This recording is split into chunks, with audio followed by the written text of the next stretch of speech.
کریم کی باری آئی تو کچھ انداز بدل گیا۔ ہمارے نبی کریم صلی اللہ علیہ وسلم کی باری آئی، حضور نے تبلیغیں فرمائی، لوگوں کو رب کے احکام پہنچائے، لوگوں نے قتل کے منصوبے بنائے، حضور کو مختلف تکلیفیں دیں، حضور کو طعنے دیے، کسی نے شاعر کہا، کسی نے مجنوں کہا، نعوذ باللہ من ذالک، کسی نے اور کچھ باتیں کہا، کسی نے کہا کہ تو نبی ہی نہیں ہے، تو رسول ہی نہیں ہے۔ ہر ایک نے جو اس کی زبان میں آتا تھا، دشمن تو تھا، وہ اپنی زبان سے کہہ دیتا تھا حضور کے بارے میں۔ تو یہ عالم تھا۔ تو حضور علیہ السلام نے کیا ان سے کہا؟ جیسے آپ جانتے ہیں کہ آپ طائف میں گئے تو لوگوں نے پتھر مارے، یہاں تک کہ آپ کا جسم زخمی ہو پڑا، آپ کے جسم سے خون چلنے لگا، آپ کی جوتیاں خون سے بھر گئیں، مختلف تکلیفیں دیتے تھے۔ لیکن حضور علیہ السلام نے پہلے نبیوں نے تو یہ کہا کہ ہم تو ہم سے معاوضہ نہیں مانگتے، ہمارا معاوضہ ہمارا رب دے گا۔ لیکن حضور علیہ السلام نے کیا کہا لوگوں سے؟ قُلْ لَا أَسْأَلُكُمْ عَلَيْهِ أَجْرًا إِلَّا الْمَوَدَّةَ فِي الْقُرْبَى۔ لوگوں، یعنی حضور نے خود نہیں کہا بلکہ اللہ نے حضور سے کلوایا۔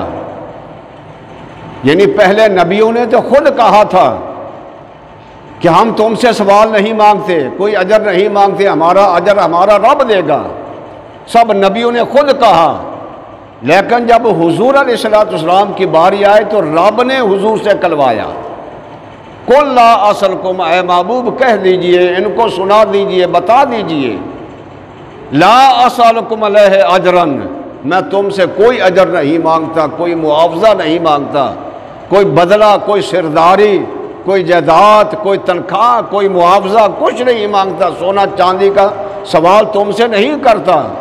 إِلَّا الْمَوَدَّةَ فِي الْقُرْبَى، بس یہ کہتا ہوں کہ جو میرے قریبی ہیں، جو میرے ساتھی ہیں، ان کے ساتھ محبت کیا کرو، ان کے ساتھ پیار کیا کرو، کیونکہ ان کے ساتھ پیار جو ہوگا، میرے قریبیوں کے ساتھ پیار ہوگا تو میرے ساتھ پیار ہوگا، اور میرے ساتھ محبت ہوگی تو رب کے ساتھ محبت ہوگی۔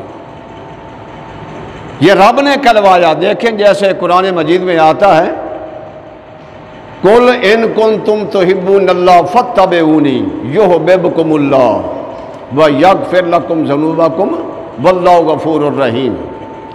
اے محبوب کہہ دیجئے، یہاں بھی خدا نے رب سے اپنے محبوب سے کلوایا کہ اے میرے محبوب آپ سنا دیجئے، لوگوں کو کہہ دیجئے، بتا دیجئے، قُلْ إِن كُنتُمْ تُحِبُّونَ اللَّهَ، اگر تم چاہتے ہو کہ اللہ کا، اگر تمہارا دعویٰ ہے کہ اللہ کے ہم محبوب ہیں، اللہ کے پیارے ہیں، اللہ ہمارے ساتھ پیار کرتا ہے، قُلْ إِن كُنتُمْ تُحِبُّونَ اللَّهَ فَاتَّبِعُونِي، فرمایا تم میری پیروی کرو، میرے ساتھ پیار کرو، میرے نقش قدم پر چلو، جیسے میں کہوں اسی کے مطابق زندگی گزارو، جیسے میں کہتا ہوں اسی کے طرح تمہارا اٹھنا بیٹھنا چلنا پھرنا کاروبار کرنا لوگوں کے ساتھ ورتارا کرنا میرے کہنے کے مطابق کرو۔ جب میری پیروی کرو گے تو پھر کیا ہوگا؟ یحببکم اللہ، اللہ تمہارے ساتھ پھر پیار کرے گا، اللہ محب ہوگا، تم اللہ کے محبوب بن جاؤ گے، اللہ طالب ہوگا، تم اللہ کے مطلوب بن جاؤ گے، اللہ تمہارے ساتھ پیار کرنے لگ جائے گا۔